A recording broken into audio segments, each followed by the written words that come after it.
Hello, I'm Elaine Scholly, and this is Let's Talk Alzheimer's, your resource for caregiving support. The topic of this video, Connections Between the Brain and Body, Part 1, Alzheimer's and Brain Basics. From the most important stage. First, let's not be afraid of big science words.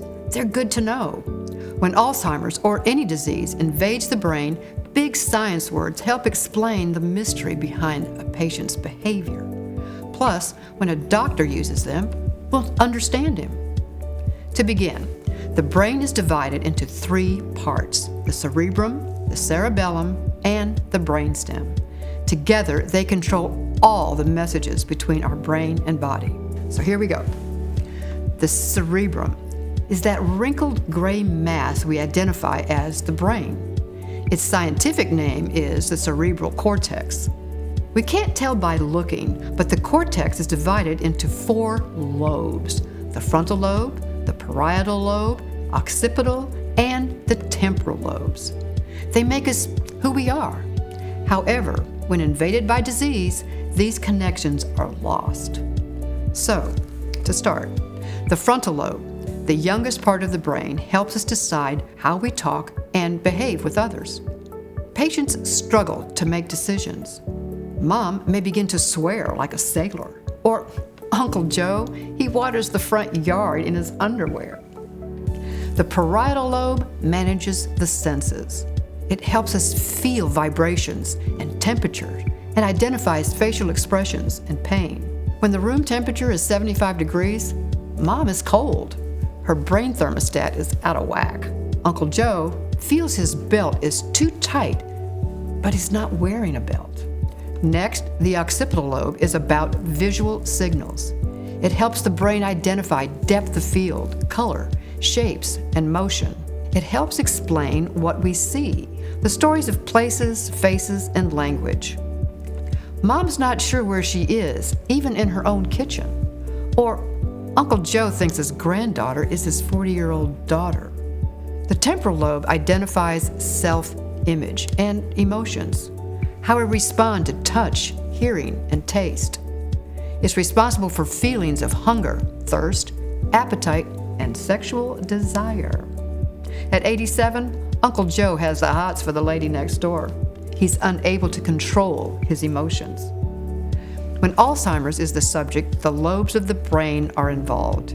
It destroys the lobe's ability to connect with the rest of the body.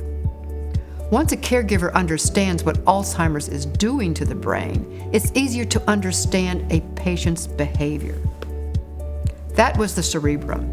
The next part of the brain is the cerebellum. Cerebellum means little brain. It's much smaller and is located in the lower back of the head. Don't be fooled by its size. What's important is what it does. It manages muscle messages that produce movement. I'll repeat that. It manages muscle messages that produce movement. If a message from the cerebellum is interrupted, the muscles won't move, and the caregiver will notice. The cerebellum has important connections to the hands, feet, and eyes, which are important for athletes and fighter pilots. Not to forget gamers or anyone who benefits from good hand-eye coordination. The cerebellum continually sends muscle messages about tone, strength, and memory, which aids in balance, posture, and how to ride a bike. When alcohol and drugs are in our system, messages from the cerebellum get confused. The result? It's hard to pass a sobriety test. Besides alcohol, when a disease like ALS, muscular dystrophy, Parkinson's disease, or another neurodegenerative disease like Alzheimer's affects the cerebellum, the caregiver will see changes in the patient's walk, balance, or posture. The third section is the brainstem. It's located at the top of the spinal cord. It's only 3 inches long, yet it's also divided into 3 segments and is responsible for everything we do. And also, it's not an organ, but a mass of nerve bundles or fibers. Have you ever seen the inside of a fiber optic cable? Now imagine millions of those cables in 1 inch of space. In a nanosecond, That's 1/billionth of a second. It sends messages to and from the brain and body. The three parts of the brainstem are the medulla oblongata, we'll call it the medulla, the pons, and the midbrain. Each has a purpose. The medulla is located at the bottom of the brainstem and oversees all involuntary body functions. That would include the heart and blood vessels, breathing and digestion, sneezing, blinking, and swallowing. All the things we don't think about doing.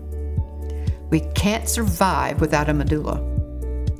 Now, the pons are the middle of the brainstem. They act as a relay station for both voluntary and involuntary messages. It connects to the spinal cord to send messages throughout the body. Once the message is delivered, the body responds with action: chewing, sucking, running, breathing, and tears. The midbrain sits at the top of the brainstem. It regulates messages about vision, hearing, and body movements. It's involved with sleep, alertness, and body temperature. To physically survive, all three parts of the brain need to function together. For review, they are the cerebrum, the cerebellum, and the brainstem. We've covered a lot of brain information, yet there's more. However, we'll take a break, but when ready, more information about the brain and Alzheimer's is available at the Let's Talk Alzheimer's channel under the most important stage, Brain and Body Connections Part 2. It all works together. While you're there, check out other videos about caregiving. More will be added as we grow, so be sure to subscribe. Also, my book, Alzheimer's, Be Aware and Prepared, Caregiving at Any Age, contains more details about the brain and body connections. While you're here, click the like button and subscribe to the Let's Talk Alzheimer's channel, and leave a question or comment. Thanks, and we'll see you guys later.